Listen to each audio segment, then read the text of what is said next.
नमस्कार दोस्तों, मैं आप लोग के लिए लेके आई हूँ कुमार गौरव सर के फुल पत्ती वाली क्लास का फटाफट रिवीजन क्लास। ये 1.5 घंटे की क्लास मात्र आपकी 10 मिनट में रिवाइज हो जाएगी।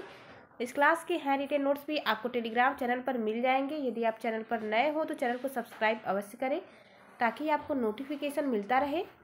चलिए शुरू करते हैं। करंट अफेयर का पहला क्वेश्चन, हाल ही में चर्चा में रही गेल्फो स्मार्ट सिटी परियोजना का संबंध किससे है? तो गेल्फो स्मार्ट सिटी परियोजना का संबंध भूटान देश से है। असम सीमा पर भूटान के राजा नामग्याल वांगचुक के द्वारा ये परियोजना स्टार्ट की गई है।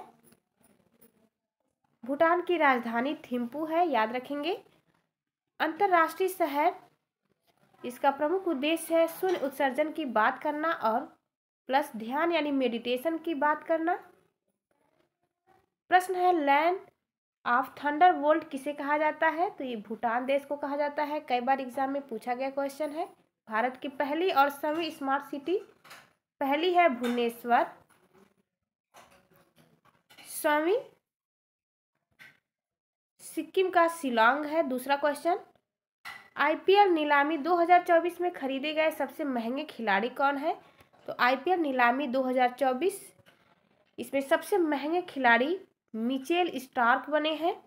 आईपीएल 2024 में केकेआर टीम ने इन्हें खरीदा है। अब तक के सबसे महंगे खिलाड़ी हैं, 24.75 करोड़ में बिके हैं ये।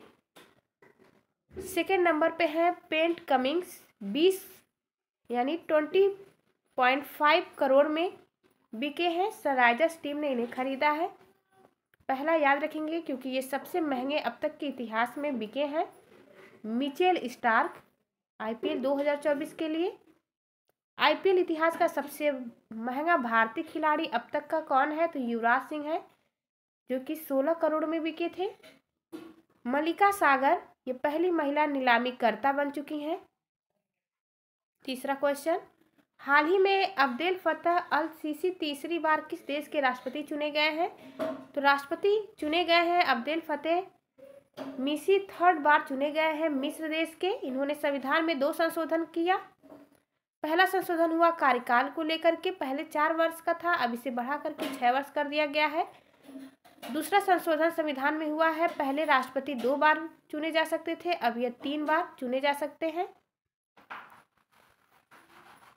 मिस्र की राजधानी काहिरा है, जिसे नील नदी का वरदान भी कहते हैं। भूमध्य सागर और लाल सागर को जोड़ती है स्वेज नहर।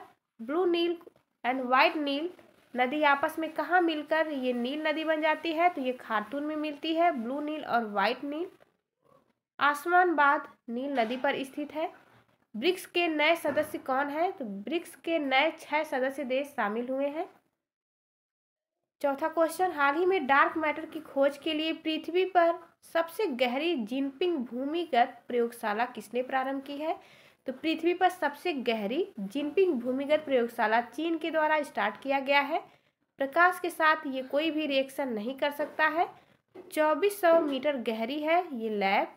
ब्रह्मांड की किरणें भी यहाँ पर नहीं पहुँच पाती हैं। प्रश्न है, लीगो वैधशाला कहाँ स्थापित किया गया है? तो महाराष्ट्र में। अगला प्रश्न है, 19वां एशियन गेम ये चीन के होंजू शहर में हुआ था, जिसमें भारत ने चौथा रैंक प्राप्त किया है। भारत ने कुल 107 पदक जीते थे। येलो रिवर या फिर चीन का शोक किस नदी को कहते हैं? हवांगो नदी को कहते हैं। 5वां क्वेश्चन, खेलो इंडिया गेम्स 2023 कहाँ आयोजित किए जाएंगे? तो खेलो इंडिया गेम्स 2023 तमिलनाडु में आयोजित किए जाएंगे। ये one of the most important question होगा आने वाले सभी एग्जाम के लिए। इसकी शुरुआत 2018 में हुई थी। 2022 में एमपी में 5वें क्रम का आयोजन किया गया था, जिसका शुभंकर था आशा, और प्रथम स्थान प्राप्त किया महाराष्ट्र ने, सेकेंड स्थान हरियाणा और थर्ड स्थान एमपी ने प्राप्त किया। 2024 तमिलनाडु में होगा। 24 इवेंट खेले जाएंगे इसमें। जनवरी में इसका आयोजन होगा। स्क्वैश खेल शामिल किया जाएगा, ये नया गेम शामिल किया जा रहा है इसलिए इम्पॉर्टेंट है। ओलंपिक 2028 में नया खेल शामिल किया गया है क्रिकेट। दक्षिण भारत का मैनचेस्टर कोयम्बटूर को कहा जाता है। 38वां राष्ट्रीय खेल उत्तराखंड में आयोजित होगा। 37वां हुआ था गोवा में। ये दोनों ही बेहद इंपॉर्टेंट क्वेश्चन है। खेलो इंडिया पैरा गेम्स पहली बार नई दिल्ली में आयोजित हुआ, जिसमें टॉप पर रहा हरियाणा।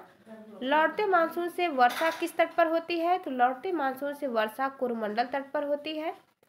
छठवां क्वेश्चन, हाल ही में कोटक महिंद्रा बैंक ने किसके सहयोग से भारत की पहली Kotak school of sustainability launch किया है? तो Kotak school of sustainability launch किया गया है आईआईटी मद्रास के सहयोग से। कोटक महिंद्रा और आईआईटी मद्रास ने इसे लॉन्च किया है। मुख्य फोकस रहा पर्यावरण, शुद्ध कार्बन उत्सर्जन 2070 तक का लक्ष्य रखा गया है। अमृत तकनीकी का संबंध किससे है? तो अमृत तकनीकी का संबंध है पानी से आर्सेनिक दूर करने के लिए आईआईटी मद्रास के द्वारा यह तकनीकी लॉन्च की गई। आईआईटी मद्रास का first offshore campus Zanzibar Tanzania में खोला गया है, जिसकी हेड बनी है प्रीति अगलायम। आज का 7वां क्वेश्चन, हाल ही में भारतीय सशस्त्र बल को गोल्डन आउल से किसने सम्मानित किया है? तो श्रीलंका ने सम्मानित किया है भारतीय सशस्त्र बल को गोल्डन आउल से। श्रीलंका के राष्ट्रपति हैं रानिले विक्रमसिंघे। इंडियन आर्म फोर्स, ये 3 फोर्स है। वायुसेना में सुमित महाजन को सम्मानित किया गया। सेना में मेजर रोहित को और नौसेना में समी शर्मा को सम्मानित किया गया है। स्लिनेक्स और मैत्री शक्ति अभ्यास भारत श्रीलंका के बीच होता है। सेना का सर्वोच्च कमांडर कौन होता है? तो सेना का सर्वोच्च कमांडर राष्ट्रपति होते हैं। प्रेसिडेंट कलर सम्मान नागा बटालियन को प्रदान किया गया है।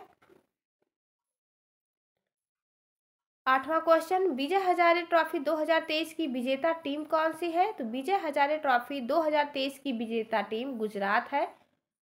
इंपॉर्टेंट क्वेश्चन होगा।